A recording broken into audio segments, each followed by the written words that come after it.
I'm glad I changed my shirt.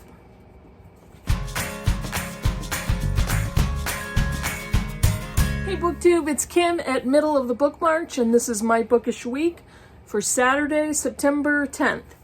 So if you've been watching, if you watched my book haul, last Saturday we took a ride to North Conway and I bought a bunch of stuff, and it was a pretty busy weekend. All day Saturday we were out. We came home, we were home hanging around on Sunday, and then Monday was Labor Day, and we spent, did we spend Monday? Or we spent Monday at my older daughter's house visiting and holding the grandbaby and all of that. So it was like, this is a busy weekend. I don't do great with really packed scheduling, so I need to like cocoon myself after a weekend like that and get a bunch of rest. I didn't have the chance to, so it's this weekend. No plans, no schedules, hanging around the house, not going much of any place except my front yard to mow the lawn, and that's it. So I'm hopefully going to do a lot of reading. I'm taking some days off next week to help my daughter when her husband goes back to work, and I'm going to hopefully have books with me the whole time. I don't know, hopefully, I definitely will. So I'm really looking forward to that type of time. Okay, so my September has started off with a friggin' bang. Because of the Shorty September TBR that I put together, I have been burning through that. Now, I'm going to say this. The point of Shorty September is not to read a book a day, or is it to push yourself to read as many books as possible. That's not the point. The point is to read short books and enjoy them. What I've done for myself is I've set a goal to see how many short books I can read. And honestly, these are all physical books that I own. And this is great for me and really motivating to read something and see it done and read another one and read another one, and to see the type of progress I can make. So I did want to say that. Bert and Sian from Past Storytime are hosting Shorty September, and Heather from Soggy Expat Book Nerd is also assisting. So I did want to shout them out, but also say they're not the ones telling anybody, read a book a day. That's just my stupid little project. And I will also say that Britta and Heidi read a book a day last month and were both very successful. So I kind of merged the two projects together for me, and I'm having a blast. So let me tell you about the books. Before I show you the short books I finished, I did listen to I'm Glad My Mom Died by Jeanette McCurdy. Now this book is everywhere, and at first I was like, oh, that's an interesting title, because it's definitely an attention getter. There's no accident to that, people. But I kind of looked at who's Jeanette McCurdy and realized, okay, she was a child star of iCarly. iCarly was far after my time of watching kid TV, and it was in between both of my daughters, so neither one of them actually really watched it. I knew of it, and that's about it. So I think the reason why I even bothered to pick it up was the topic, because her mom died and she was happy about it, and there were some very good reasons why she was happy about it. I say happy, but there's a lot of conflict as to what grief happens when your mom died, whatever your relationship was while she was alive. Jeanette McCurdy's mother was highly abusive, narcissistic, forced her daughter into acting. Jeanette did not want to be an actor, did not want to be a child actor, and her mother forced her into it, goaded her, manipulated her, exploited her. Exploitation is the theme throughout this book.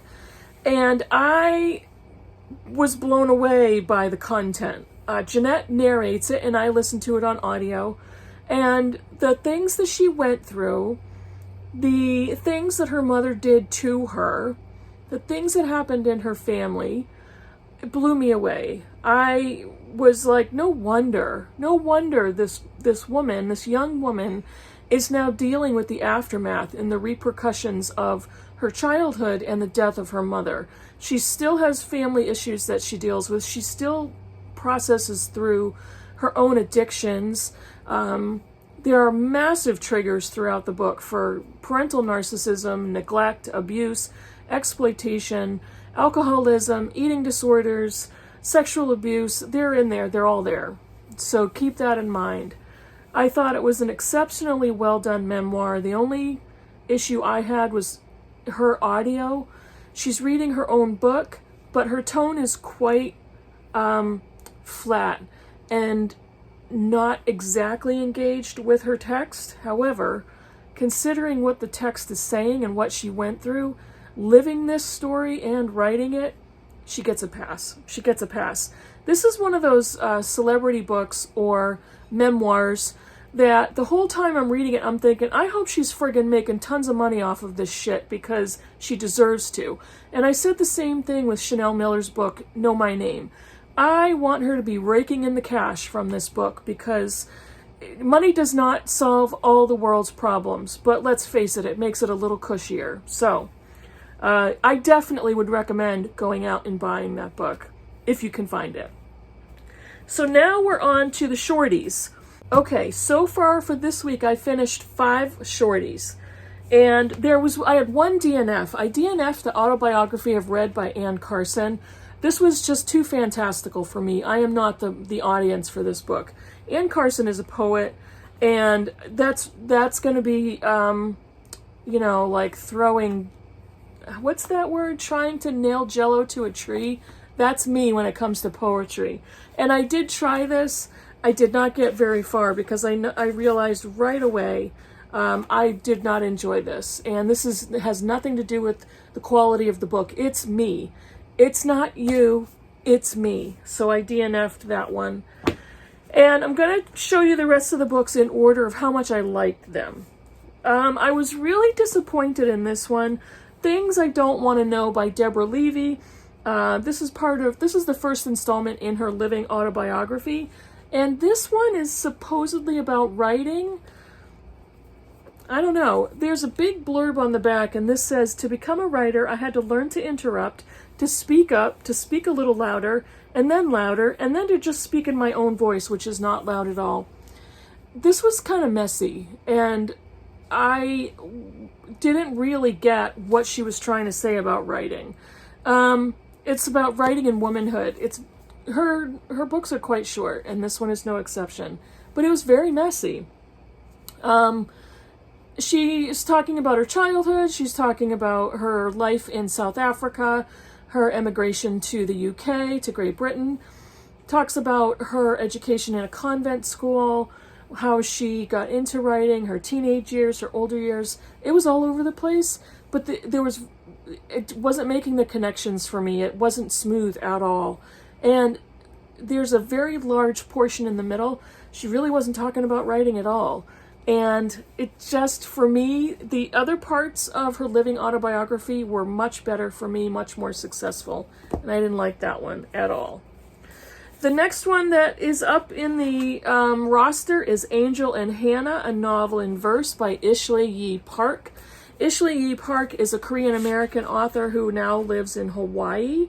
And she was the first woman to become Poet Laureate of Queens, New York. This is, like I said, it's a novel in verse. It's a YA novel in verse. And it's a very interesting comparison to Romeo and Juliet. Angel is a Puerto Rican young man, and Hannah is a Korean-American young woman. And they are teens, and they end up falling in love. And so there's a lot in this book about race relations and racism, poverty, class structure, Asian culture versus Puerto Rican culture, and how they feel about each other, and what happens when two teenagers fall very madly and deeply in love. And is that going to consume them? Is it going to grow into something more mature? What is going to happen in their lives? The young woman, Hannah's family, kind of forces her to leave, or she feels she must leave. She can't live with them because they want to forbid her from seeing Angel, and so she moves into where his family lives. but it was very good. It's very raw and talks about this young urban teenage couple, what they have to do to survive, who they live with, what that does, and how that encourages or discourages their maturity and their emotional growth. It was really good. The writing was really creative. This is the type of thing, and I think it was spoken word poetry where it's recited out loud, and it's a really good example of it. I really enjoyed that. Let's see, the next one. Oh, I don't have it with me. I read the graphic novel, or I think it's a graphic memoir, Mouse by Art Spiegelman.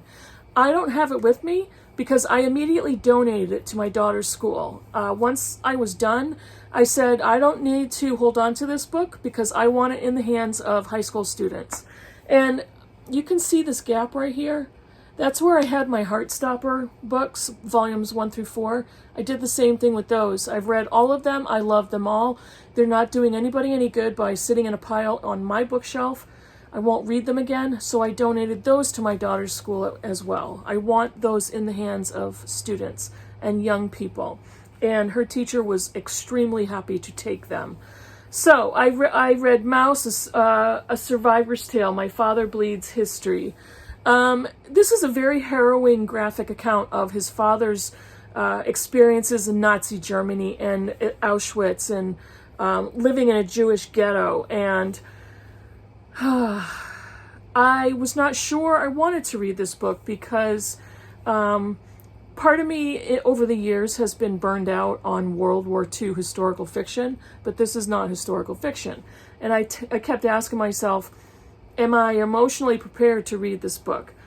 And one of the reasons why it's more palatable, even though I am well aware of World War II history, I've read many, many books, this is more palatable because it's a graphic depiction in its art and drawings, but it's still extremely painful to read. The Nazis are depicted as cats and the Jews are depicted as mice. And extremely painful, educational, gripping.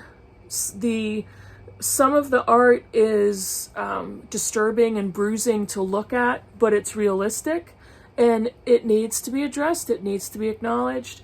So this is absolutely a book that should go in the hands of students because it's educational. They'll learn from it while maybe inciting more kids to read and to let them see how reading can fire something in their brains. So there's two more. I have two more. My second to last one is Alice McDermott's That Night, and I gave this one 5 stars. This is the perfect depiction of 1960s suburbia. And at first I thought, I don't know if I'm going to like this because it reminded me very much of West Side Story mixed up with The Outsiders. And I'm like, I'm not into those types of stories. But this was exceptional. She wrote the story of 2 teenagers, Cheryl and Rick, who, again, fall madly in love, form a sexual relationship. There is definite family conflict, and Rick is not looked at as the right type of boy for Cheryl. There's a lot in here about grief and about teen romance and the depth of teens' feelings. The very beginning of the book opens with Rick and several of his friends in 3 cars driving through Cheryl's neighborhood and finally speeding onto her lawn to demand that she come out of the house. And Rick goes to the door and her mother answers the door and says, "I'm sorry, she's not here." And Rick becomes distraught and aggressive and ends up pulling her mother out onto the front lawn. And as this is happening, all of the fathers and the grown men in the neighborhood gather any weapon they can find, whether it's a rake or a broom handle or a baseball bat, and they go to the rescue of this young teenage girl's mother. And plot ensues from there. This is such an excellent depiction of suburbia and what happens in neighborhoods. I was transported back to my childhood because this was exactly what my neighborhood was like. I grew up in the burbs in a little tiny town, Streetsboro, Ohio. This neighborhood was my neighborhood. I could have been dropped right back in it. Alice McDermott has become one of my favorite authors. I love her writing. She is so creative, and the choice of words that she uses is perfect for the tone she's trying to set. I'm just drawn in every single time. And this is, I think, the third book of hers that I've read and loved, and I highly recommend this. This is an older backlisted novel, and it was published in 1987, but I highly recommend that one. The last shorty that I finished and was my favorite for the week is Ethan Frome by Edith Wharton. This is a modern American classic. I loved this book. I read this years ago in school, and I liked it then, but it's so much richer now, and I loved it. I loved the story of Ethan Frome. It's set in New England. This was published in 1911, but I think it was probably set maybe in the 1800s, late 1800s. And this is set in kind of a fictional town. Let me try to get the name of it, of Starkfield, Massachusetts. Again, this could have been a town I grew up in New England and Massachusetts. Ethan Frome is a young man who has spent his life in this small provincial New England town, and we meet him because of a traveler that comes into town and sees him at the post office. And he knows there's a story behind this man's life, and he starts to ask his companion, "Who is that?" And the gossip begins. They start to tell him his name is Ethan Frome. Oh boy! And then you realize they're going to go back and tell us the entire story of Ethan's life. It is kind of fear-inducing in it. She raises the tension in this very short novel, so you know something's going to happen. And anybody who's read this already knows what happens in the story. It's so fascinating, and the writing again is just masterful and artistic. You feel like you're in a little New England town in the winter, and there's snow everywhere. And if you live in New England or you've been here, when it snows in the middle of winter, life stops. And especially if there's ice, us New Englanders, when we see news reports of snow in Georgia and there's maybe a dusting on the road and everything stops, nobody can get around, unless there's 3 feet of snow in my front yard, I'm going out. I'm going to the grocery store. So that's what a New England winter is. 3-4 feet of snow in my front yard has happened many, many winters. So I could feel cold as I was reading this book. And there's an enormous amount of sympathy for Ethan, but there's also some fear that, is he going to make the wrong choice? Is he going to be a good person? Does he have character? What's going to happen? And I absolutely loved it. Love her writing. Will continue to read as much Edith Wharton as I possibly can. So very quickly, what am I currently reading? I'm currently reading 2 shorties. The first one is John Steinbeck's The Pearl, and I'll be finished with this.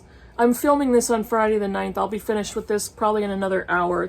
It's pretty short. This is Steinbeck's retelling of a Mexican legend about a pearl the size of a seagull's egg, which is found by a poor Mexican family, and what happens after that event. So far, so good. Very good writing. My other one, I started to listen to this on audio, and the audio kept cutting out. So I have the physical copy of Nella Larsen's Passing, and I'm going to pick it back up in the physical copy. I'll be done with this one probably over the weekend. What else? I am, on my Kindle, I started reading a book called Don't Call Me Crazy, 33 Voices Start the Conversation About Mental Illness. And this is put together by Kelly Jensen.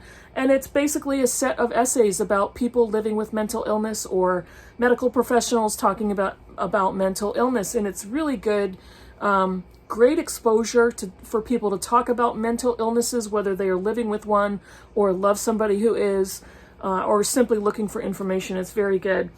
I also started Ruby Fruit Jungle by Rita Mae Brown on audio, and so far I'm laughing my ass off listening to this book. And I'll get back to that probably when I go back to work on Monday or whatever. And then the last book I don't have in front of me, I'll put a picture here, but Properties of Thirst by Marianne Wiggins. I am about a third of the way through this longer novel. This is for my book group for next Friday. And Marianne Wiggins is an author who writes so beautifully and sumptuously. So I'm really enjoying this book so far. That's it for me. The video is long enough. You've heard enough from me. And that's it for my Bookish week. I'm going to continue with my shorties, and I'm going to continue with the books that I'm currently reading and finish those off. And I will see you in the next video. Write me a comment down below of whatever you think about anything I already talked about, or what you want me to talk about. So there. See you in the next video, everybody. Bye.